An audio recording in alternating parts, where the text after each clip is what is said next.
If you were concerned about knowing how to split the assets and debts between the different marital property regimes, don't stress, this is not rocket science. If you go to university or if you attend a postgrad course, expect to spend days or weeks on this. You don't actually need to.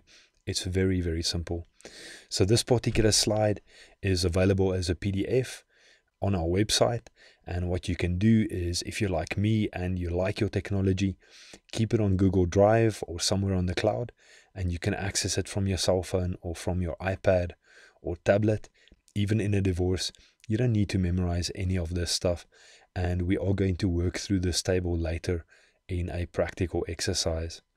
So what this table shows us is all the different aspects, items that we need to somehow fit into different pigeonholes with each of these different types of marital property regimes.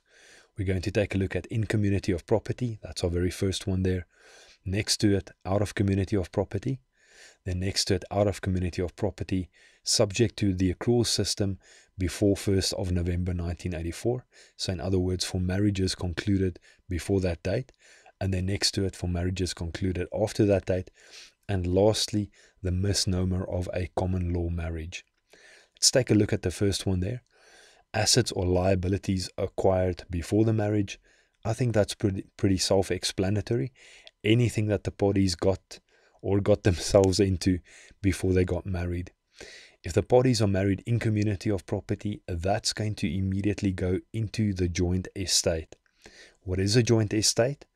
Very, very shortly, imagine a kind of pot where we add everything that the parties bring into this pot, and when they get divorced, we split it straight down the middle.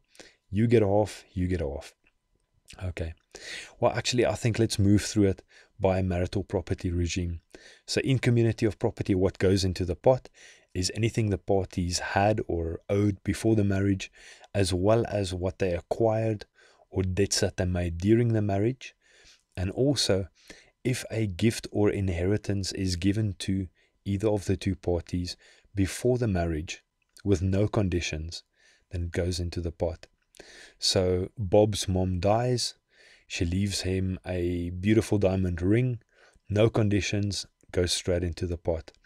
However, if she leaves it in her will on the condition that this ring will only ever be Bob's, it will never ever form part of any joint estate, then that's exactly what we're going to do.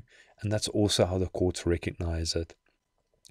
Same goes for gifts or inheritances during the marriage.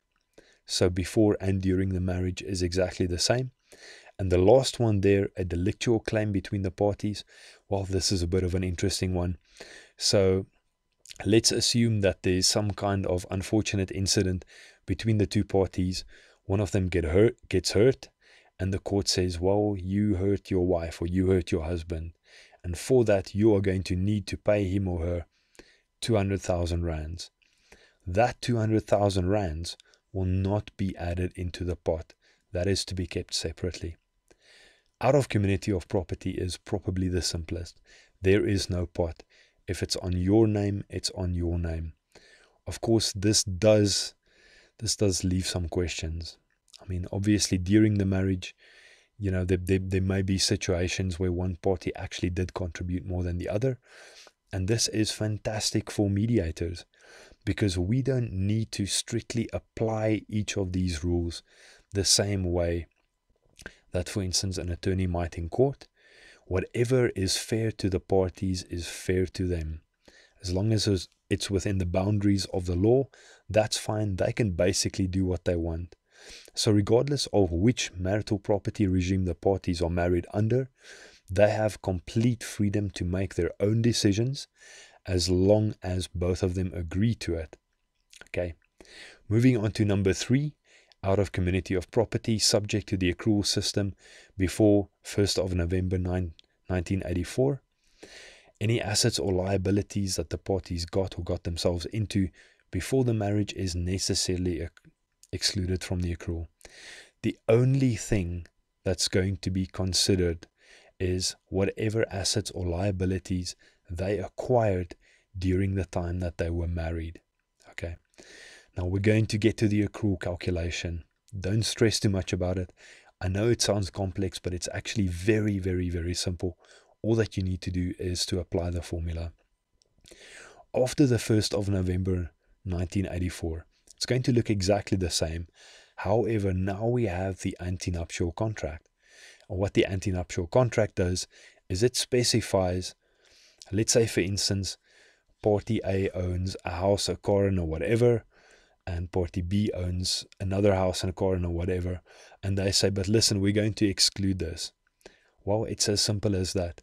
Everything except what the parties have specifically stated to be excluded goes into a kind of imaginary pot. We're not going to call it a joint estate because it's not a joint estate. However, it is still a pot. It does the same thing, and we're going to split that pot. So we'll get to these. Lastly, on to a common law marriage. Now, as you probably know from the Fundamentals of SA Family Law module, there is no such thing as a common law marriage. There is no way that these parties can claim anything from each other unless we are talking about a universal partnership. And that is a completely different concept altogether.